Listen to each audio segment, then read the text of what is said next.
La mañanera de Ángel Sabatina, sábado 2 de octubre del año 2021.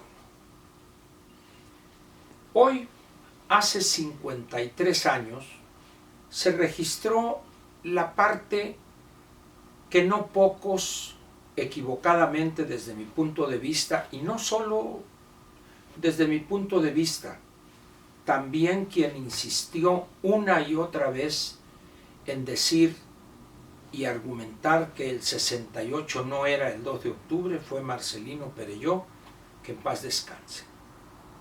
Desde un principio coincidí yo totalmente, sin reticencia alguna, con esa posición. Pero hoy se cumplen 53 años de esa tragedia y quisiera referirme así muy someramente al movimiento, porque no es algo algo que me guste hacerlo a mí. Yo viví el 68 desde la primera reunión que hubo en la Facultad de Filosofía y Letras hasta la el último acto, el 2 de diciembre en la Plaza Roja en Zacatenco, donde casi terminábamos a balazos las dos facciones en las que se había dividido el Consejo. Después de eso, fui congruente con una decisión que había tomado de dejar atrás la parte estudiantil de mi vida e integrarme a una organización, en aquel entonces clandestina, el Movimiento Marxista-Leninista de México, e irme a lo que muchos decían que harían en el 68. Nos vamos a ir a la sierra con Lucio, con Genaro y vamos a irnos, puro pinche cuento. Yo fui uno de los poquísimos que fui congruente y me fui y anduve huyendo prácticamente 4 años hasta que me capturaron. Anduve organizando grupos campesinos en la Sierra Madre Occidental, Chihuahua, Durango, etcétera, etcétera. Pero volvamos al movimiento. Hay personas que desconocen la historia de los movimientos políticos sociales en México y de repente hablan del 68 como algo que conjura comunista. Otros, más ignorantes y perversos, hablan del desarrollo estabilizador como la época casi dorada en México.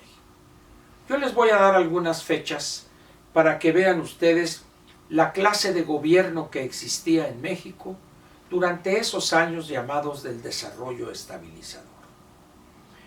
¿Le suena a usted la lucha de los ferrocarrileros y los dos grandes presos políticos, Demetrio Vallejo y Valentín Campa?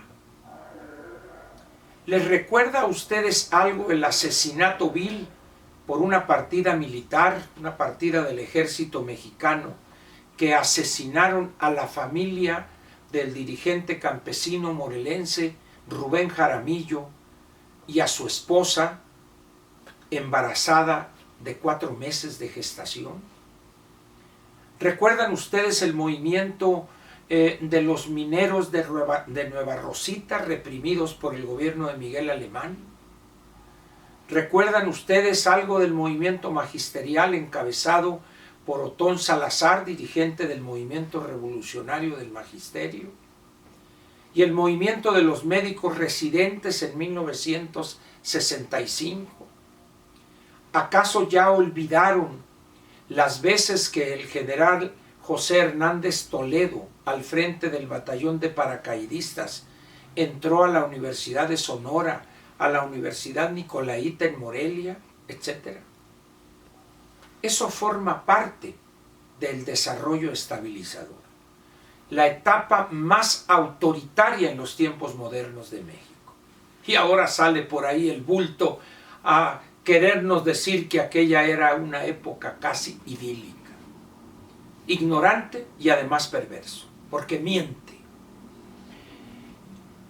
Esa época, todos esos acontecimientos que les señalé y la consiguiente urbanización del país y lo que estaba sucediendo en el mundo ayudaron a crear ese ambiente que tiene por resultado el movimiento estudiantil de 1968. El movimiento prácticamente, para sacar los últimos días de julio, fue todo agosto, todo septiembre, todo octubre y todo noviembre. 4 meses. La recuperación del Zócalo como espacio de libertad fue un hecho. La manifestación silenciosa. Todo eso que se da en esos 4 meses y días, ese fue el movimiento del 68. El 2 de octubre fue la parte trágica. Nadie habla, quizá porque no les gusta la autocrítica, de los errores que cometimos los que fuimos dirigentes en ese movimiento. Pero fueron no pocos los errores y de una gravedad que todavía falta decirlo con claridad. Hoy, un grupo de jóvenes honrados intelectualmente, pero crédulos hasta casi el retraso mental, se creen lo que algunos maestros que poco participaron o casi nada les dicen del 68. Acá, que el 68, y tráiganme una tarea, y esto, y esto. Pero hay algo que también vale la pena decir del 68. Después del 2 de octubre y luego los meses que siguieron, todo el mes de octubre y noviembre, y luego ese reflujo peligroso que se da en todos los movimientos, y el regreso a clases a partir de enero, mediados de enero del 69, llevó a ese reflujo, a esa calma que duró 20 años. Durante 20 años, del 68 a 1988, prácticamente los estudiantes estuvieron dedicados a recuperar el tiempo perdido, si es que se le podría llamar así, a terminar sus estudios, etc. Y en esos años es donde se da la guerrilla, movimientos de asaltabancos, de secuestradores, la Liga, los lacandones, etc.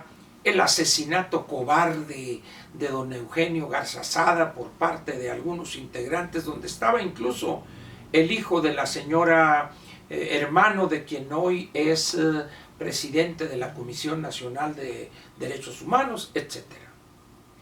Y después del 88, con el resultado que ustedes recuerdan o conocen, y ahí otra vez empiezan a moverse esos estudiantes herederos. Se abre el Estado mexicano, oportunidades a partidos clandestinos, se legalizan y vienen las carreras parlamentarias y algunos que se hacen millonarios al amparo de negocios con el sector público, etc. Pero durante esos 20 años prácticamente fue olvidado el movimiento. Ahora hablan de que hubo una continuidad. No, hombre. Hoy es un México completamente diferente al de hace 53 años. Los intentos absurdos de uno, no, es que la lucha del 68, sí, hombre. Pero ya ahorita, ¿cuántos quedamos vivos de los 220, 230 que fuimos en el mejor de los casos integrantes del Consejo? ¿Cuántos quedamos? Muy pocos. Pero hay algunos que han hecho una industria del movimiento del 68 para obtener canonjías académicas, plazas, posiciones en el gobierno, posiciones parlamentarias, etc. Otros que seguimos un camino diferente. Dejamos la parte estudiantil y nos fuimos a otras, después de haber salido de la cárcel. Algunos estuvieron en Lecumberri hasta que se fueron allá a Chile, etc. Y grupos grandes de estudiantes los visitaban. Hubo otros a los que los dedos de una mano me sobran para decir quiénes me visitaron en Lecumberri, aparte de mi familia, los camaradas cercanos. pero aquellas personas con las que viví todo el 68, que hice cosas, errores políticos graves, jamás me visitaron. Una persona con la que yo tuve una relación estrechísima políticamente hablando, Raúl Álvarez, jamás me visitó en los casi 4 años que estuve en Lecumberri. 2 o 3 años después me lo encuentro en una banqueta aquí cerca de la Comisión Federal de Electricidad, donde él entró a trabajar y se pensionó o lo liquidaron. Hasta prácticamente me negó el saludo. No hay fijón, como diríamos en Lecumberri. Cada quien siguió su camino. Por eso a mí me da risa cuando escucho a algunos hablar el legado del 68 y qué es. Ni idea tienen de lo que pasó. Por eso yo les pediría hoy a los jóvenes que están interesados en la política que traten de entender cuál es la actualidad que enfrentan ellos, que enfrenta el país, y empiecen a trabajar para sentar las bases de un mejor futuro, un futuro menos desigual, menos injusto, más incluyente, más moderno. Pero dejen aquello. Ya llegarán los historiadores, ya llegarán eso. Ahorita las tareas que tienen frente a ustedes son diferentes a las que teníamos nosotros. Aquel autoritarismo que hizo explosión el 68 ya no está entre nosotros. Ya hoy hay partidos políticos, unos malos, otros peores, unos regulares, pero hay partidos políticos. Hay un parlamento, un congreso de la Unión diverso, hay gobernantes de la oposición en las entidades federativas y en la Ciudad de México. Es otro México. Un México que se abrió para bien el 87 y hoy el bulto que tenemos como presidente que se durmió en los años de Echeverría y despertó el 2018 quiere llevar a este país a aquellos años donde se dieron los acontecimientos que les señalé al principio de este comentario. No lo permite.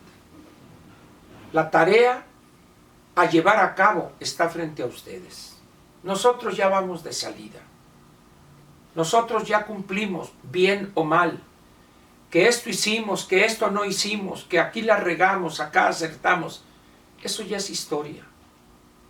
Ustedes tienen la obligación de construir esa nueva etapa histórica de este sufrido país hoy. Háganlo. Dedíquenle un poco de tiempo a lo público. Esa vida un tanto hedonista que ha hecho presa de cientos de miles de estudiantes debe al menos intentar ser modificada. Hay cosas, tareas históricas para ustedes que son muy diferentes a las que nosotros tuvimos que dar a querer y no hace más de 50 años. Al rato, ustedes podrán encontrar en este espacio, en mi canal de YouTube, 6 cápsulas de 10-12 minutos cada una, que yo grabé hace 3 años como un regalo para mis 3 hijos, mis 2 hijos varones de mi primer matrimonio y Elena, mi hija de mi segundo matrimonio, y para mi nieto. Como un regalo para decirles, esto hizo su padre y su abuelo en aquellos años. Se van a subir las ligas o van a subir para aquellos interesados una visión un poco diferente, heterodoxa, vamos a decir, que creo que podría interesarles. Gracias pues, y a construir el futuro que ustedes van a vivir y lo van a vivir sus hijos y nietos. Quizá nosotros les fallamos, pero eso ya pasó. Construyan el futuro. Gracias.